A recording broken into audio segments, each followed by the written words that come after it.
Hi guys, so I'm at work again, and update, it's cold outside, and I got new glasses if no one's noticed, if I didn't have that last time. Yeah, it's cold, so I'm wearing a lovely pink sweater that I got at Target like years ago. So yeah, I'm actually gonna talk to you guys about an event that's coming up soon, really soon. Yeah. Graduate pathways. It happens almost every single year. However, due to our current circumstances with COVID, not everybody can just show up. And in this case, what we're going to do is have it online. And I think it's really cool because now people who weren't able to go can go. The Graduate Pathways is mostly targeted towards upper class undergraduates, master's students, and ASU alumni who are planning on going to graduate school. And when you attend, what you're really going to do is you're going to learn about the application process. You're going to learn about programs. They also have a mentor network that will connect you with graduate students, faculty, and other professionals to help you create your application portfolio. Graduate Pathways will help you develop your cover letter, your curriculum vitae, and your personal statement, which are all things that you'll essentially need in applying for graduate school. Now, as scary as that all sounds with making these big commitments, it's okay. These are documents you should already have. And if you don't, that's perfectly fine. That's the point of Graduate Pathways, is to help you develop those things. What they ask is a photo, a very professional one, of course. If we need to have a discussion about how to take professional photos by yourself, put that in the comments and I will show you guys what I do to get those professional photos. Next is a resume or curriculum vitae. Now I'm going to show you my examples. This is my resume, but here you have the degree that I earned from ASU, the current degree that I'm getting from ASU, all of my work experience, the activities that I am involved in on campus. This is not updated. I have a lot more to add, but this is an example that you'll find in the Fresh Drive. And if you don't know what Fresh is, I have a few links in the description, or I'll put a card somewhere, just so you guys can get reacquainted with Fresh. This is my personal statement that I wrote in spring semester, so it's kind of outdated. This is another example you'll find in the Fresh Drive. Hey guys, I realized that it would sound much better coming from me and not a recording on my computer. So here it is. Now, this last document that you get to upload into your Graduate Pathways application is a statement of purpose or a personal statement, a statement of intent. All of these things, they sound about the same, but they actually aren't. So a personal statement is more focusing on you as an individual. What is your background and why are you pursuing a degree? Whereas a statement of purpose wants to look at your career goals and your preparedness for a program. So if you're applying to a graduate program and they say, give me a personal statement, you talk about why you want this program. And that's you looking into yourself. I, for one, I personally want to help the reservation. I want to redefine sovereignty. I want to give the power back to Indigenous people in reality, I want to reduce crime rates. I want to promote more closed cases and resolved cases. That is my special reason, and that is because as an Indigenous woman, I am at higher risk than anybody else to being kidnapped, to being murdered, to being abused sexually, physically, mentally. And I want to decrease those things because that's important to me. It's important to my family because I have people that I know who had to suffer through those things. Now, those are my special reasons in doing that. And if I wanted to give you a statement of purpose, that it would be because I want to create a Office of Indigenous Medical Examiners to standardize NAGPRA, to promote Indigenous healing with death investigations. Those are things that I want to do for my communities. And those, don't get me wrong, both of those can go into a personal statement or a statement of purpose. But how have I accomplished these things is the biggest difference between these two documents. A personal statement tells you what gave me those reasons. Why do I have those reasons? And a statement of purpose is showing you what have I done to get closer to my goal. So I mentioned Indigenous healing. Now, me working at AISSS with making YouTube videos, I'm helping with transgenerational trauma by hopefully providing a face you get to see with a mask, who is brown, who is Indigenous, and is going to school and finished her bachelor's degree completely paid off, and is going into her graduate program that is also completely paid off, and showing other people that it's possible and you can do it. And that's just me hopefully taking that stance, being a YouTuber. That sounds so weird to say. And being a SESOA assistant at AISSS is me helping people directly and getting to see their faces, getting them connected, helping them with those networking opportunities. So that's what I'm focusing on. And so, does that make sense? Personal statement is more on you and in your individual background and your special reasons for pursuing whatever your goal is. And a statement of purpose is focusing on your career goals and how you are prepared for taking on that degree program. There's a comprehensive, which is typically used for medical schools and law schools, and specific, which is business oriented. A comprehensive personal statement is more wanting to just give you free rein.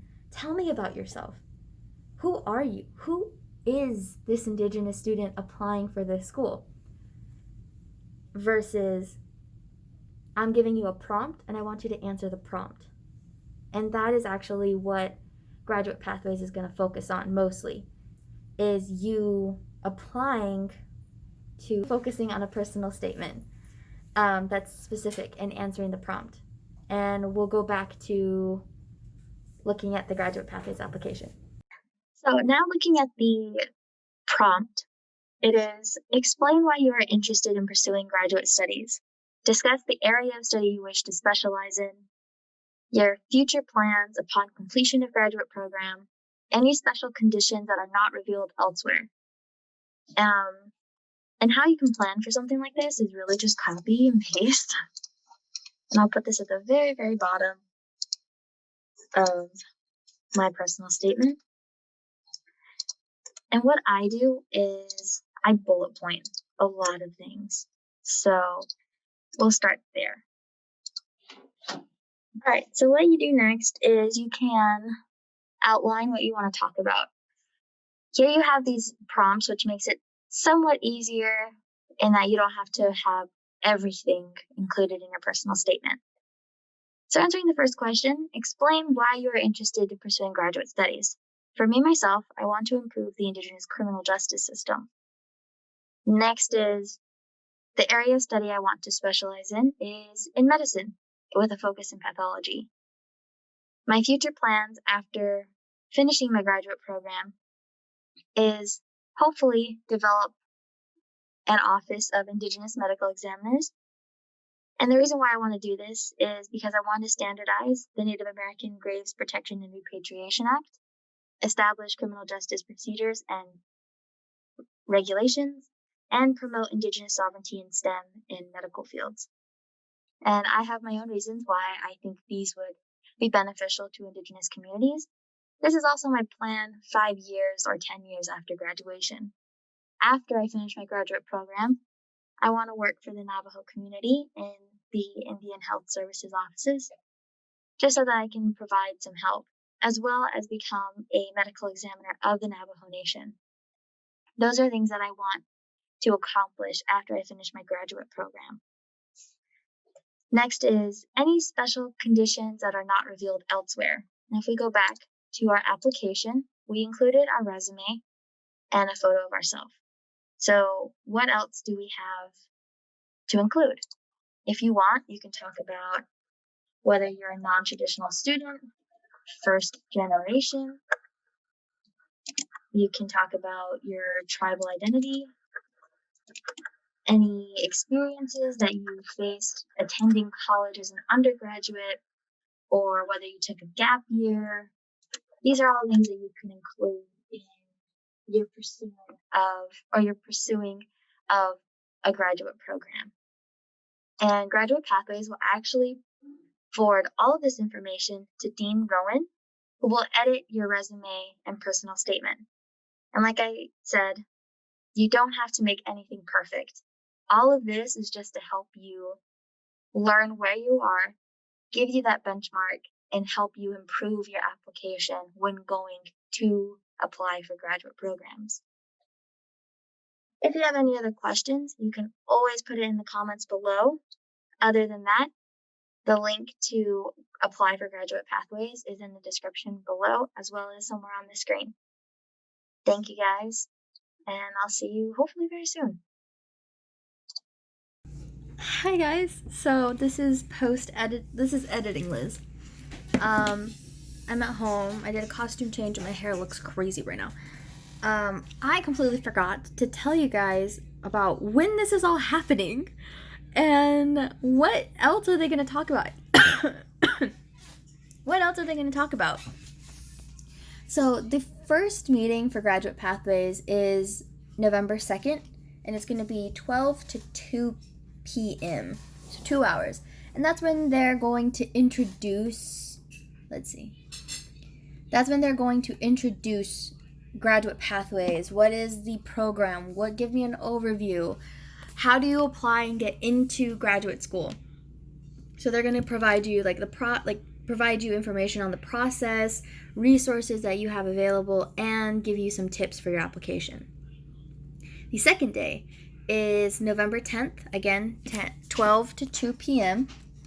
And that day is going to be, they're going to be going over the resume and curriculum vitae, writing a personal statement, letters of recommendation, which I already have a video of. You guys can go back, review that, and go back with questions for graduate and professional schools. And they're also going to talk about writing and research, so that's always fun, from undergraduate to graduate school. The third day will be November 14th. That will also be at noon, but then it'll go till 3 p.m. So it's a longer day. And that one will be talking about former Graduate Pathway students, as well as Indigenous resilience in academia. Ooh, that will always be fun to hear. And the very last day will be November 20th. And that day is going to be getting feedback, getting the resources and contact information. And finally, this is the fun part about Graduate Pathways, is if you attend and you participate in everything, you'll get put in to get a reward. And that is a certificate, as well as a scholarship. And that is a scholarship to Princeton Review.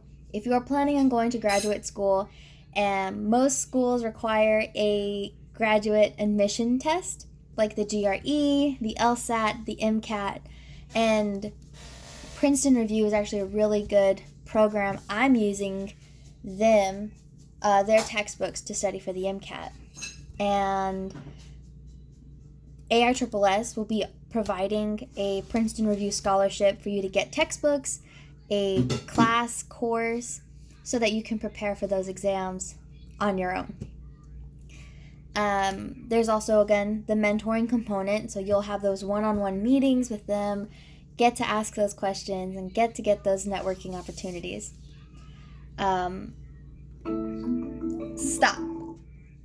If you guys have any questions, again, down in the comments, you guys can also visit aisss.asu.edu or somewhere down here to visit the website, and you can go to Graduate Pathways.